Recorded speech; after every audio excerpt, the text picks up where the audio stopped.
Hello students, my name is Manisha and welcome to my YouTube channel. Students, जैसा कि आप सबको पता है कि मैंने आपको जो है एक चैप्टर प्रीवियस करवाया है, ठीक है, सैम्पलिंग एंड सैम्पलिंग डिस्ट्रीब्यूशन, ठीक है। तो वो चैप्टर जो है मैंने आपको कंप्लीट करवा दिया है। अगर आप सभी ने अभी तक वो चैप्टर नहीं किया है, वो चैप्टर की वीडियोस आपने अगर अभी तक नहीं देखी है तो आप जो है उन वीडियोस को देख लीजिएगा। मैं उन वीडियोस का लिंक जो है आपको इस वीडियो के डिस्क्रिप्शन बॉक्स में जो है दे दूंगी, ठीक है। और वहां से जो है आप और भी सब्जेक्ट्स के जिसके भी आपको वीडियोस जो है चाहिए, आप जो है मैंने पूरी प्लेलिस्ट का लिंक जो है उसमें दिया हुआ है वीडियो के डिस्क्रिप्शन में, ठीक है। तो आप वहां से जो है उन वीडियोस को जो है देख सकते हैं, ठीक है।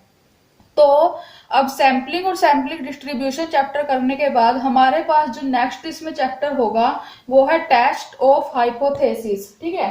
टेस्ट ऑफ हाइपोथेसिस, जिसमें लार्ज सैंपल टेस्ट के बारे में जो है हम पढ़ेंगे उसके बारे में, ठीक है। और इससे जो हमारा नेक्स्ट चैप्टर होगा स्टूडेंट्स, वो होगा हमारा test of hypothesis for small samples, ठीक है, कि स्मॉल सैंपल्स के लिए टेस्ट ऑफ हाइपोथेसिस के बारे में जो है हम नेक्स्ट चैप्टर में पढ़ेंगे, ठीक है। तो मैं आपको बता देती हूँ कि हम इस चैप्टर में जो है बेसिकली क्या क्या पढ़ने वाले हैं, ठीक है, आज की वीडियो में और आने वाली वीडियोस में, ठीक है। तो चलिए हम स्टार्ट करते हैं हमारी आज की वीडियो। तो सबसे पहले स्टूडेंट्स हम इसमें कवर करेंगे इंट्रोडक्शन इस चैप्टर में, ठीक है। जो बेसिक कॉमन सी बात है कि हम इंट्रोडक्शन ही पहले जो है करते हैं किसी भी चैप्टर का। उसके बाद हम स्टार्ट करेंगे इसमें basic concepts of hypothesis testing, ठीक है। हाँ जी, इसके बारे में जो है हम पढ़ेंगे। थर्ड हम इसमें क्या करेंगे, प्रोसेस ऑफ टेस्टिंग हाइपोथेसिस, ठीक है। एंड फोर्थ हम इसमें करेंगे applications of test of hypothesis, या फिर आपके पास ये आ सकता है टेस्ट ऑफ सिग्निफिकेंस या फिर सैम्पलिंग टेस्ट। इससे जो स्टूडेंट्स हमारा नेक्स्ट जो टॉपिक होगा इसमें test of hypothesis of large samples, ठीक है। तो जो मैंने आपको ये फोर्थ टॉपिक बताया, इसके अंदर हम क्या क्या पढ़ेंगे, test of hypothesis of large sample, जो हमारे चैप्टर का ही नाम है, ठीक है। और test of hypothesis for small samples, ये हमारा जो है नेक्स्ट जो है चैप्टर होगा, ठीक है। ये जो है ये टॉपिक हम इस चैप्टर में कवर नहीं करेंगे क्योंकि इसके ऊपर अलग से आगे कंप्लीट चैप्टर हमें दिया हुआ है, ठीक है। तो आई होप कि आपको समझ आ गया होगा कि हम इसमें जो है क्या क्या पढ़ने वाले हैं, ठीक है। और आज की वीडियो में मैं आपको करवाऊंगी इंट्रोडक्शन और basic concept of hypothesis testing के, ठीक है। तो चलिए आगे देख लेते हैं हम। तो स्टूडेंट्स, इंट्रोडक्शन हम स्टार्ट करते हैं, ठीक है। तो इंट्रोडक्शन में सबसे पहले तो सैम्पलिंग प्रिंसिपल्स हैं, उनका मेन ऑब्जेक्टिव क्या है, टेस्ट ऑफ हाइपोथेसिस, ठीक है, और टेस्ट ऑफ सिग्निफिकेंस और स्टडी ऑफ सैम्पलिंग टेस्ट, ठीक है। इन सब की स्टडी करना जो है सैम्पलिंग प्रिंसिपल्स का जो है ऑब्जेक्टिव है, ठीक है। कई ऐसी सिचुएशंस होती हैं स्टूडेंट्स जहां पे हमें जो है सैंपल के बेस पर जो है पॉपुलेशन के बारे में डिसीजन लेना होता है, ठीक है। जैसे मैंने प्रीवियस चैप्टर्स में जो है आपको करवाया है प्रीवियस चैप्टर में, ठीक है। वहां पे हम क्या करते थे, हम जो है पॉपुलेशन में से सैंपल्स की कुछ यूनिट्स को जो है सिलेक्ट कर लेते थे, ठीक है, और उनके बेस पर जो है हम पॉपुलेशन के बारे में जो है डिसीजन लेते थे, ठीक है। और अब इसमें फॉर एग्जाम्पल, ठीक है, जैसे कि कोई मैनेजर है, ठीक है, उसको जो है एक डिसीजन लेना है कि जो प्रोडक्शन प्रोसेस है वो सही से काम कर रही है या नहीं, ये उसको जानना है, ठीक है। और या फिर इसमें एक और एग्जांपल है कि एक केमिस्ट है, ठीक है, उसको ये जानना है कि जो नई जो मेडिसिन मार्केट में लाई गई है वो कितनी हद तक जो है वो एफिशिएंट रही है, प्रभावशाली रही है, ठीक है। तो ऐसे जो भी डिसीजन होते हैं उन डिसीजंस को जो है हम स्टैटिस्टिकल डिसीजंस जो है बोलते हैं। तो स्टूडेंट्स, जो टेस्ट ऑफ हाइपोथेसिस का प्रिंसिपल है, ठीक है, टेस्ट ऑफ हाइपोथेसिस का सिद्धांत है जो, वो सैंपल स्टडी के बेस पर पॉपुलेशन के बारे में डिसीजन लेने के लिए जो है कई तरह के स्टैटिस्टिकल मेथड्स का जो है यूज करता है, ठीक है।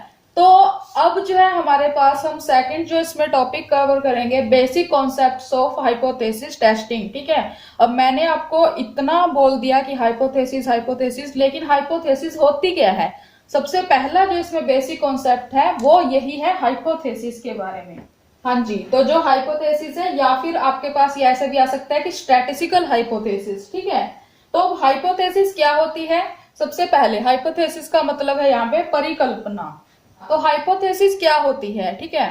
तो तो ध्यान से सुनना, सैंपल इंफॉर्मेशन के बेस पर पॉपुलेशन के बारे में डिसीजन लेने के लिए हमें जो है पॉपुलेशन पैरामीटर्स के जो है कुछ मान्यताएं जो है लेनी पड़ती है पॉपुलेशन पैरामीटर के ऊपर, ठीक है। तो इन्हीं अजम्पशंस को हम हाइपोथेसिस बोलते हैं। पॉपुलेशन पैरामीटर्स कौन कौन से होते हैं ये मैंने आपको जो है सैम्पलिंग जो डिस्ट्रीब्यूशन हमारा चैप्टर जो है मैंने प्रीवियस वीडियो में करवाया है वहां मैंने आपको बताया है, ठीक है, कि पॉपुलेशन पैरामीटर्स जो है कौन कौन से होते हैं और सैंपल पैरामीटर्स जो है कौन से होते हैं, ठीक है। तो पॉपुलेशन पैरामीटर्स में हमारे पास क्या क्या आएगा, population mean, standard deviation, variance और प्रपोर्शन, ठीक है। इनके बारे में जो है हमें कुछ अजम्पशंस जो है लेनी पड़ती हैं, ठीक है।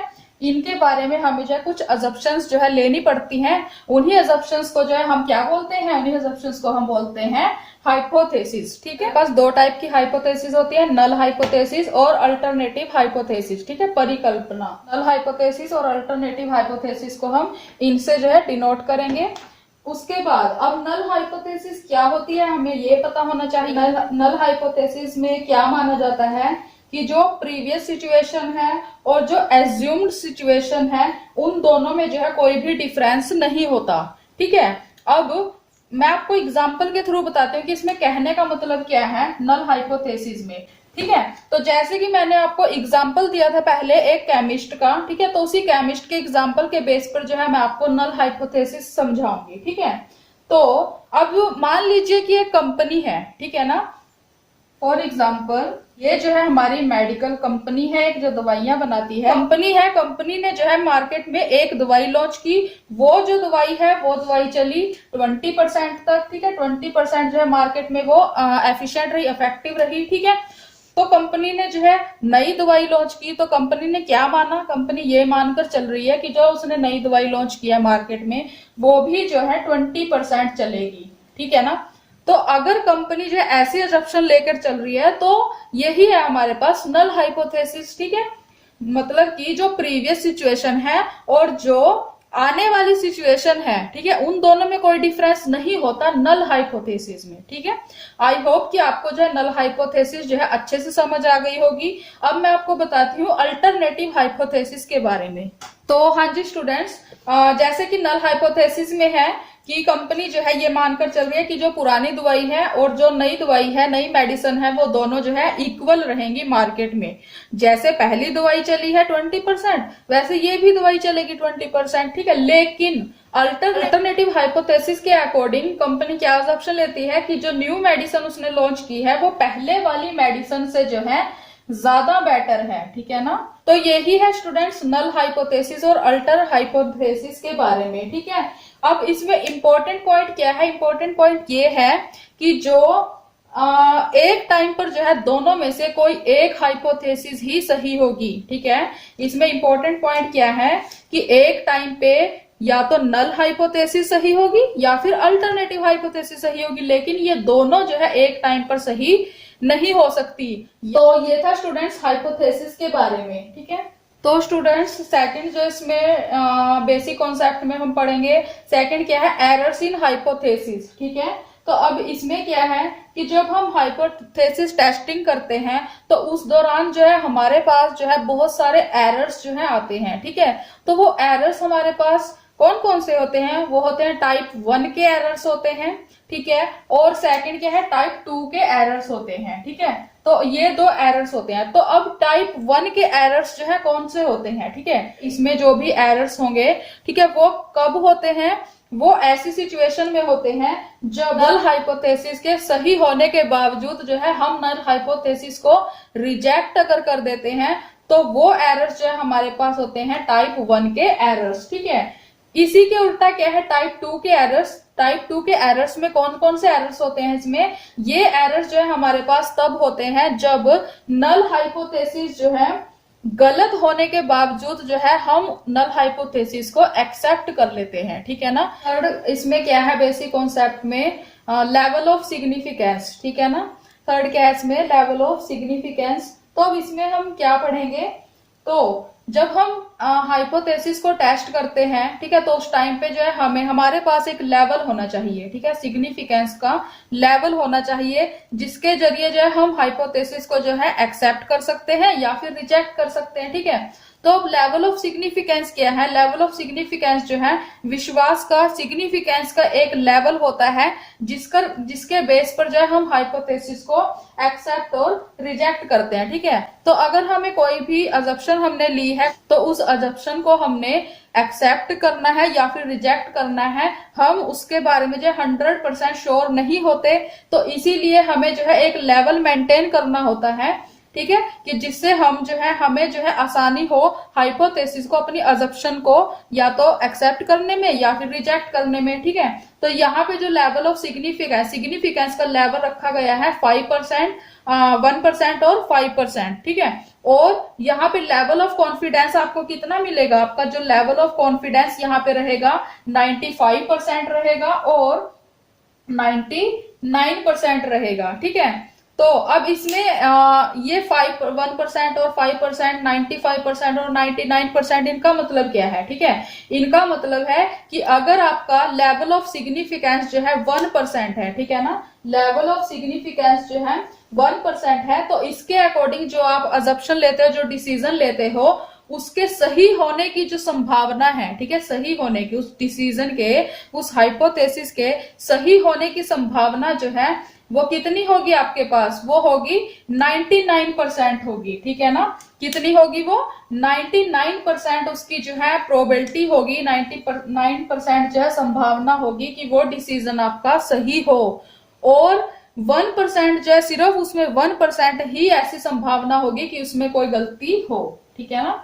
तो आई होप कि आप समझ गए होंगे कि यहाँ पे 1% और 99% का क्या मतलब है, ठीक है। इसका ही जो 5% का लेवल है, अगर 5% सिग्निफिकेंस का लेवल है, ठीक है ना, तो जो डिसीजन लेने की, मतलब कि जो हाइपोथेसिस जो है आप ले रहे हो, टेस्टिंग कर रहे हो, ठीक है, उसमें जो है उस डिसीजन में 95% चांस होंगे कि वो जो डिसीजन आप ले रहे हो वो सही हो, लेकिन 5% उसमें चांस रहेगा कि वो डिसीजन जो है आपका एरर्स जो है उसमें हो सकते हैं, उसमें गलती होने की संभावना जो है वो 5% होगी, ठीक है। और इसमें जो डिफरेंस जो इसमें आएगा, ठीक है, डिफरेंस का भी इसमें क्या मतलब है, जो वेरिएंस है इसका इसमें मतलब क्या है कि जो कैलकुलेट की है आपने वैल्यू और जो आपका प्रीवियस रिजल्ट है, ठीक है ना, मतलब कि कैलकुलेटेड वैल्यू और जो ये आपका सिग्निफिकेंस लेवल है, ठीक है, इनके बीच में कितना डिफरेंस आ रहा है, ठीक है ना। तो उस डिफरेंस को जो है हम इससे डिनोट यहाँ पे करते हैं, ठीक है। तो यही है लेवल ऑफ सिग्निफिकेंस के बारे में। आई होप स्टूडेंट्स की आज की वीडियो आपके लिए यूजफुल रही होगी और आपको जो है टेस्ट ऑफ हाइपोथेसिस का इंट्रोडक्शन और बेसिक जो कॉन्सेप्ट जो हमने किए हैं, इसमें 3 जो है हमने इसमें बेसिक कॉन्सेप्ट आज कवर किए हैं। तो आई होप कि आप सबको जो है ये अच्छे से समझ आ गए होंगे। आगे इसमें जो है 3 कॉन्सेप्ट जो है आगे इसमें और दिए गए हैं, ठीक है ना। तो हाँ जी, 3 कॉन्सेप्ट जो है आगे इसमें बेसिक कॉन्सेप्ट है, वो हम जो है नेक्स्ट वीडियो में कवर करेंगे, ठीक है। तो अगर आप सभी को ये वीडियो पसंद आई हो तो आप इस वीडियो को लाइक और शेयर जरूर कर दीजिएगा और चैनल को सब्सक्राइब करना बिल्कुल ना भूलें और साथ में दिए हुए बेल आइकन को जो है प्रेस कर दीजिएगा, जिससे आपको वीडियोस की नोटिफिकेशन जो है सबसे पहले मिल सकेगी, ठीक है, और कोई भी वीडियो का नोटिफिकेशन जो है आपसे मिस नहीं होगा, ठीक है। तो नेक्स्ट वीडियो में जल्दी मिलेंगे हम अगले टॉपिक के साथ, एंड तब तक थैंक यू सो मच।